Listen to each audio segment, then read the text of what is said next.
Imos outra vez no tema do ocio e do tempo libre, é fundamental para un pleno desenvolvemento das nosas vidas, favorece o descanso, favorece a diversión e favorece o desenvolvemento da personalidade. Nos entristeceu ver como este Concello ou este Goberno pois acabou con algunhas medidas que se puxeran nos anteriores gobernos en materia de diversidade, en materia de favorecer festas un pouco máis accesibles e tamén en materia de mobilidade. É importante construir cidades desde o deseño universal, construir cidades para todos e para todas, tendo en conta todas as realidades. E, en particular, sobre o lecer e o tempo libre, pois teñen un efecto positivo no benestar físico, no psíquico, no social das persoas, ata o punto de ser recoñecido como un dereito humano. No caso das persoas con diversidade, o exercicio deste dereito, é dicir, o acceso á oferta de ocio, vese limitado por barreiras que lle impide participar en igualdade de condicións coas demais persoas. A sociedade é a responsable das barreiras e, polo tanto, somos as responsables tamén da súa erradicación. O lecer inclusivo é de gran importancia para a sociedade actual por varias razóns fundamentais.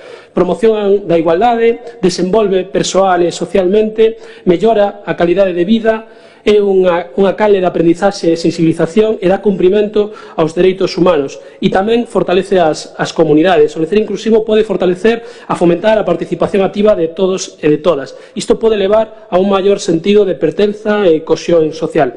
En resumo, o lecer inclusivo é esencial para construir unha sociedade máis xusta, igualitaria e respetuosa coa diversidade. Ao promover a inclusión nas actividades de tempo libre, créase un entorno no que todas as persoas poden participar plenamente e gozar dos beneficios de lecer sin importar as nosas diferenzas.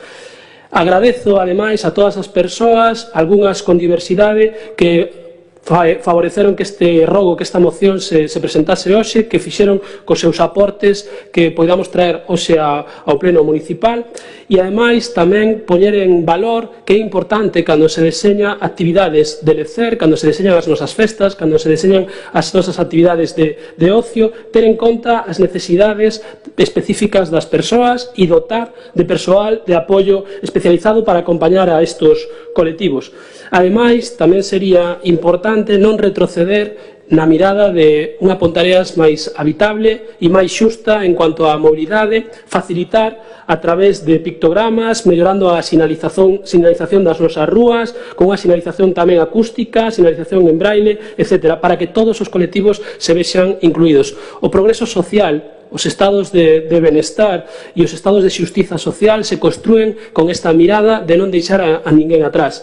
É fundamental, en Pontareas contamos con persoas que nos colocaron na vanguarda da inclusión, contamos con o noso ilustre ciclista Borja Gómez que nos colocou na vanguarda do deporte inclusivo e desde aquí creo que debemos de seguir impulsando este tipo de mirada, este tipo de proposta de cidade e non esquecernos deles e delas. Non esquecer de que todos e todas somos diversos e diversas, de que todas as persoas temos particularidades diferentes e cando deseñamos as festas, cando deseñamos as actividades culturais e sociais, hai que telo en conta. Desgraciadamente, e, vamos a permitir que isto poida ser un erro por recén chegados, de estas festas de setembro non se tivo en conta a estos colectivos e dende Pontareas en común, en colaboración con todas estas persoas que fixeron as aportacións, queremos instar a este Goberno a que se teña en conta no deseño de todas as actividades, ben sexa festexos, pero tamén outro tipo de actividades.